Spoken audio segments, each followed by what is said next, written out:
Everyone, আসসালামু আলাইকুম। Welcome back to my channel mom's kitchen by Sultana, Jessore থেকে। আজকে সকালবেলা বেলকনি দিয়ে ব্লগটা শুরু করলাম। কার কার ফুল পছন্দ? আমার তো খুব পছন্দ ফুল। সকালবেলা উঠে ফুল দেখলে আমার মনটা ভালো হয়ে যায়। এক কথায় সবুজ জিনিস দেখলে আমার খুব ভালো লাগে। তাই প্রথমে বেলকনিতে চলে আসি। এই যে কিছুক্ষণ চলে যাব গ্রামের বাড়ি।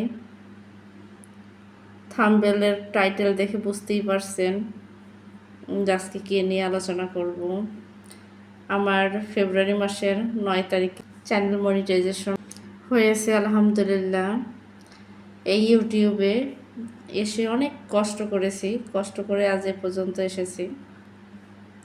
প্রথমে শুরুতে একটা কথা না বললেই নয়, আমার হাজব্যান্ড যখন চলে যায় তখন আমি বাচ্চাদের সময় দেওয়ার পরে যে ফ্রি সময়টা থাকে সেটা খুব বোরিং ফিল করতাম। হাজব্যান্ডের কথা মনে হতো, খারাপ লাগতো। সেই ফাঁকে একটু একটু করে ভিডিও বানাতে বানাতে প্রথমে বানালাম ফেসবুক পেজে, পরবর্তীতে ইউটিউব চ্যানেলটা আমার মেয়ে নিজে খুলেছিল প্রথমটা, পরবর্তীতে সে ফোনটা নষ্ট হয়ে যায়, পেজ ও চ্যানেল দুটোই নষ্ট হয়ে যায়। আবারও নতুন ফোন কেনার পরে তখন দেখলাম হাজব্যান্ড নিজে থেকে দিল। সে দেখে যেহেতু আমি ফেস ভ্যালু করি না, ক্যামেরার সামনে আসি না। দেখেন মাশাআল্লাহ অসাধারণ লাগতেছে। এই হলো আমাদের গ্রামের রাস্তা।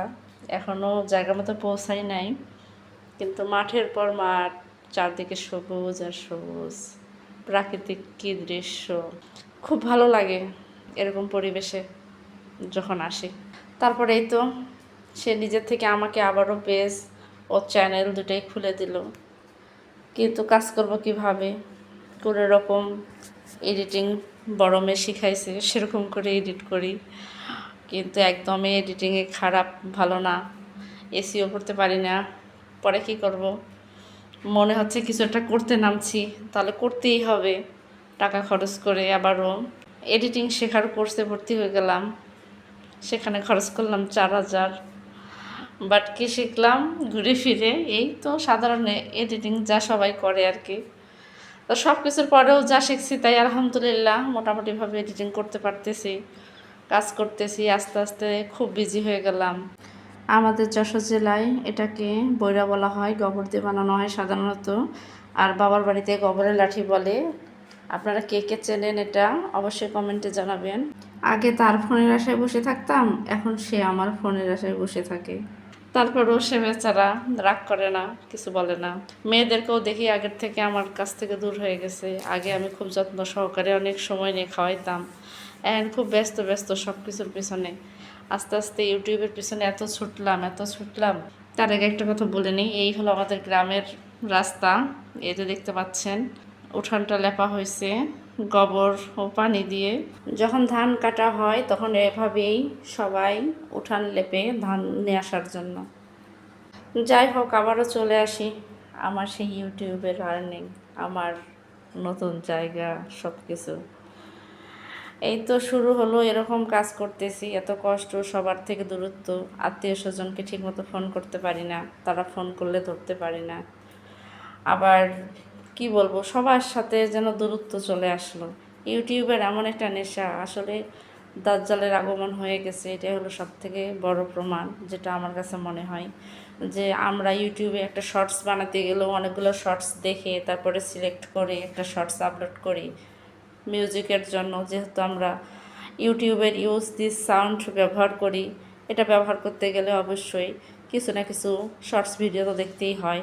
তাহলে আমি ইচ্ছাকৃতভাবে ভিডিও দেখলাম না, বাট ভিডিও আমার দেখতে হচ্ছে।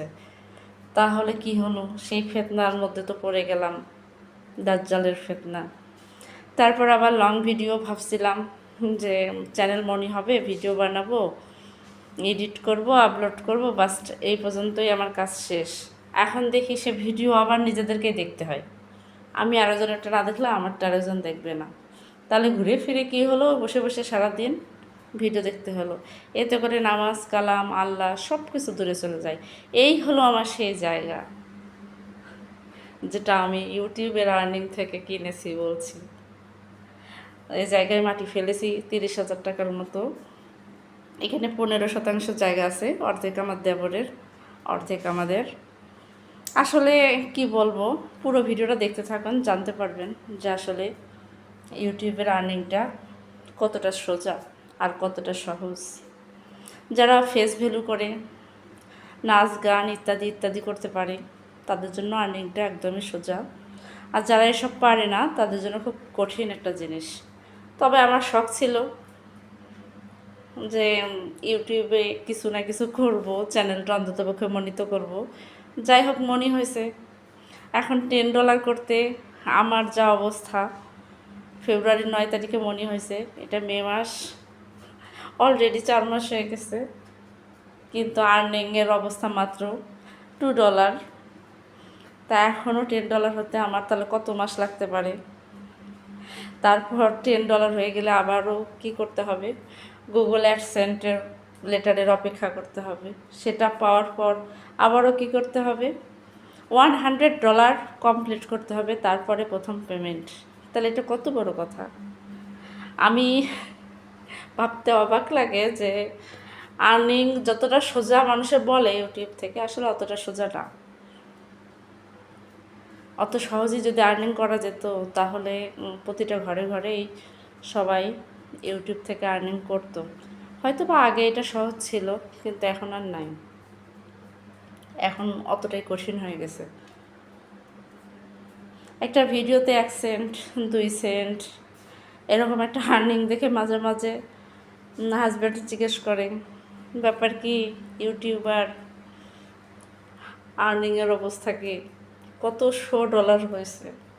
তখন অনেক লজ্জা পাই বলতে।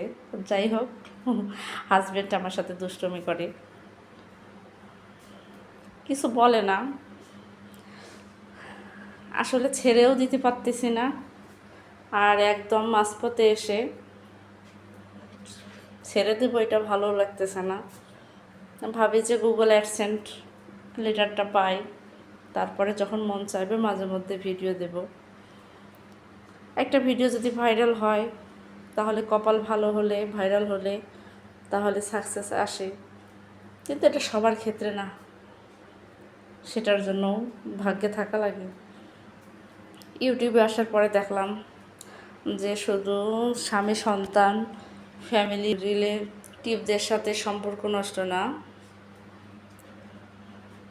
রিলেটিভদের সাথে এই সম্পর্কের দূরত্ব না, বরং আল্লাহর কাছ থেকেও সম্পর্কটা দূরত্ব হয়ে যাচ্ছে। আগে সবসময় জিকির করতে মন চাইতো, সবসময় কি বলবো, কখন কি করব, নামাজের রক্ত, কোরআনের রক্ত, এখন দেখতেছি সব এলোমেলো হয়ে যাচ্ছে। এটা করতে গেলে ওটা ঠিকভাবে টাইম ম্যানেজ করতে পারতেছি না, ওটা করতে গেলে সেটা হচ্ছে না।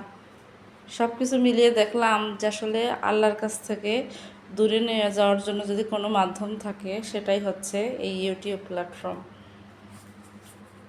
তারপরেও অতটা প্যারা নিয়ে কাজ করব না, আল্লাহর জন্য সময় রেখে, স্বামী সন্তান ফ্যামিলিদের জন্য সময় রেখে, যে সময়টা থাকবে সেটা অপচয় না করে সেটাই ইউটিউবের পিছনে লাগাবো।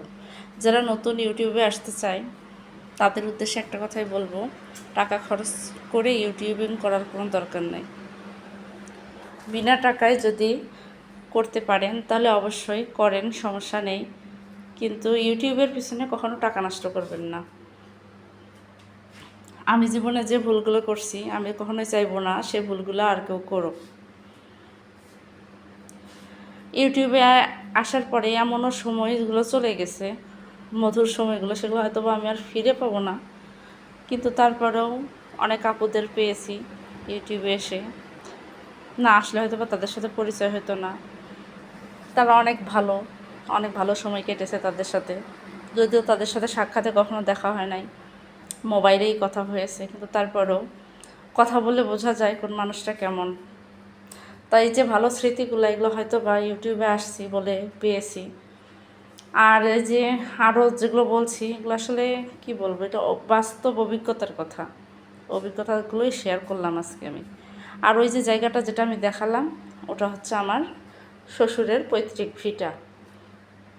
সেখান থেকে আমার শ্বশুর বাড়ি করার জন্য পেয়েছে 15 শতক। সেটা আবার আমাদের মানে আমার হাজব্যান্ড ও তার ভাই, দুই ভাইকে ভাগ করে দিয়েছে অর্ধেক করে। এই হলো আসল জায়গা কেনার রহস্য। ইউটিউব থেকে যদি 3-4 মাসে জায়গা কেনা যেত তাহলে তো কাজই ছিল। আসলে ভিউসের জন্য সবাই এই কাজটা করে, ভাবে যে এরকম একটা থাম্বনেল টাইটেল দিলে হয়তো বা ভিউস হবে, আকর্ষণ হবে। সেটা চিন্তা করে আমি ভাবলাম যে আমি একটু আকর্ষণ বাড়াইয়ে আমার নিজের মনের যে কথাগুলো আছে এগুলো সবার সাথে শেয়ার করি। এটাই ছিল আমার উদ্দেশ্য। সবাই আমার ভিডিওতে একটি লাইক দিয়ে পুরো ভিডিওর সাথে থাকবেন। চ্যানেলে নতুন হলে চ্যানেলটা সাবস্ক্রাইব করে পাশে থাকা বেল বাটনটি অন করে দেবেন। যে কোনো নতুন ভিডিও নোটিফিকেশন চলে যাবে, আপনারা আপনাদের সময় মতো দেখে নেবেন। এই হচ্ছে আমার শাশুড়ির বাবার বাড়ির জায়গা থেকে ভাগ পাওয়া। এখানেও আমরা কিছু পাবো, আমার দেবররা আমরা মিলে, দুজনে মিলে সব জায়গায় কিছু কিছু আর কি, যা পাই তাই আলহামদুলিল্লাহ। ধান কাটা হয়ে গেছে, পুরো মাঠ ফাঁকা, চারিদিকে এরকম অবস্থা। এই ব্যস্ততার মধ্যে আমরা বিশেষ কাজে এখানে আসছি। আর বিশেষ কাজে যখন আসছি তখন তো যাবই। তারপর আবার ওখানে গেলাম, আমাদের আম গাছ আছে, কাঁঠাল গাছ আছে, সেখান থেকে কিছু এঁচড় আম নিলাম। আবার আমাদের এই বাসায়ও লাগানো আছে আম গাছ। আমাদের বাসা বলতে এটা হচ্ছে আমার মামি শাশুড়িদের বাসা, পাশে আমাদের জায়গা আছে, এখানেও মায়ে ভাগ পাবে। সেখানে আর কি গাছগাছালি লাগানো আছে, সব শেয়ার করে লাগানো।